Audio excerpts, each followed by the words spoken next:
वो कौन सी सब्जी है जो सर्दियों में सबसे ज्यादा खाई जाती है?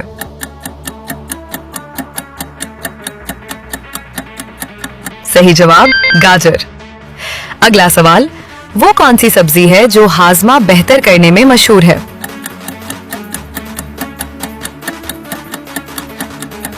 सही जवाब मूली। अगला सवाल, वो कौन सी सब्जी है जो पकाने से पहले छीलनी पड़ती है?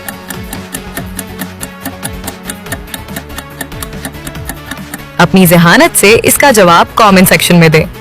अगला सवाल, कौन सी सब्जी खून साफ करने में मदद देती है?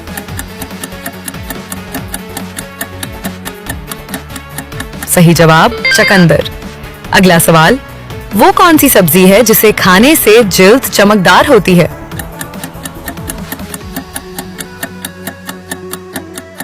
सही जवाब गाजर।